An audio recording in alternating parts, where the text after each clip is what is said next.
La maltraitance sexuelle sur enfants et la pédophilie sont des sujets délicats. Ils ont été souvent abordés ces dernières années et pourtant si maltraités et si mal perçus le plus souvent. Qui suis-je pour parler de la maltraitance sexuelle et de la pédophilie? Je suis Latifa Benari. En 1998, j'ai fondé en France l'association L'Ange Bleu, association nationale de prévention et d'information concernant la pédophilie. Cette association est l'aboutissement logique d'une action que je menais à titre individuel depuis 30 ans déjà. C'est dans l'expérience malheureuse de mon enfance où je fus la victime de viols et d'agressions sexuelles à répétition par un employé de mon père que j'ai puisé l'énergie qui m'anime depuis lors dans ce qui est devenu le combat de ma vie. Au cours de cette intervention, je vous parlerai du premier volet d'action de l'Ange Bleu, qui est l'aide apportée aux victimes de maltraitance sexuelle sur mineurs. Puisqu'on parle de la résilience, je ne vais pas développer beaucoup l'autre volet qui me démarque des autres.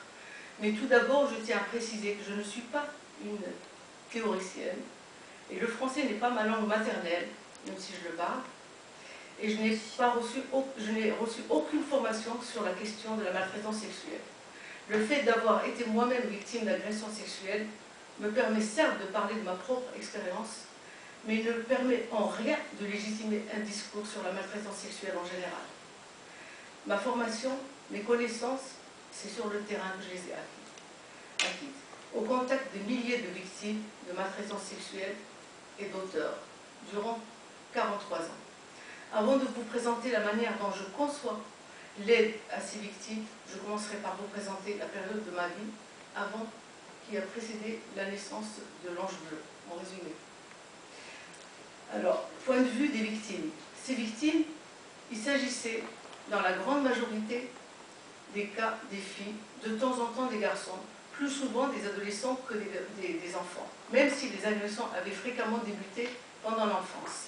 Parfois aussi les adultes, et souvent d'ailleurs, révélaient pour la première fois, après plusieurs années, ce qui leur était arrivé. Sans aucune formation théorique, j'ai ainsi acquis sur le terrain l'expérience de la diversité des situations de maltraitance sexuelle, la diversité des victimes, celle des auteurs et de leur personnalité, celle des actes perpétrés. En 1976, sur le nouveau terrain d'action qui était pour moi la France, où je me suis établie, j'ai pu enrichir mon expérience et développer une nouvelle approche, notamment parce que les cultures occidentales connaissaient moins de tabous sur la sexualité. En même temps, je fus hélas très surprise de découvrir que la situation était plus ou moins la même en France qu'en Algérie ou au Maroc. À l'époque, l'intérêt pour la question de la maltraitance sexuelle était à tout aussi inexistant. J'ai donc poursuivi mon chemin seul et en toute discrétion, comme en Algérie et au Maroc. Donc je parle de la France. Combattre un phénomène implique au préalable une meilleure compréhension de celui-ci.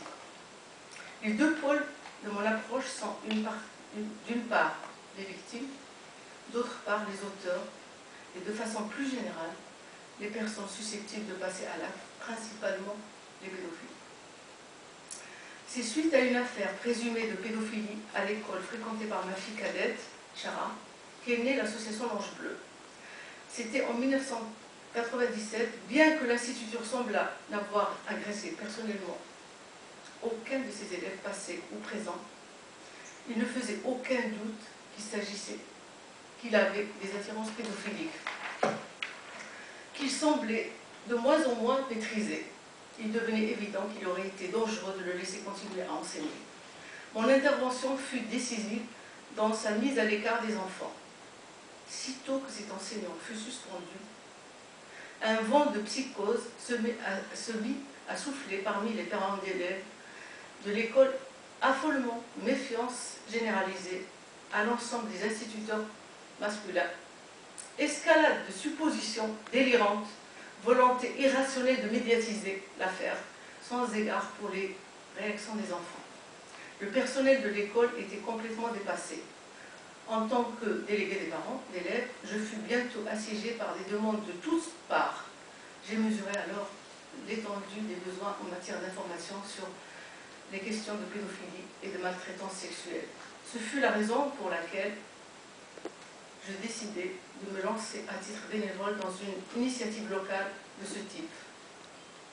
Mais le maire à l'époque et l'inspecteur départemental de l'éducation nationale me suggérèrent plutôt de faire bénéficier de mes connaissances le plus grand nombre de personnes et d'institutions en créant une association nationale de protection de l'enfance.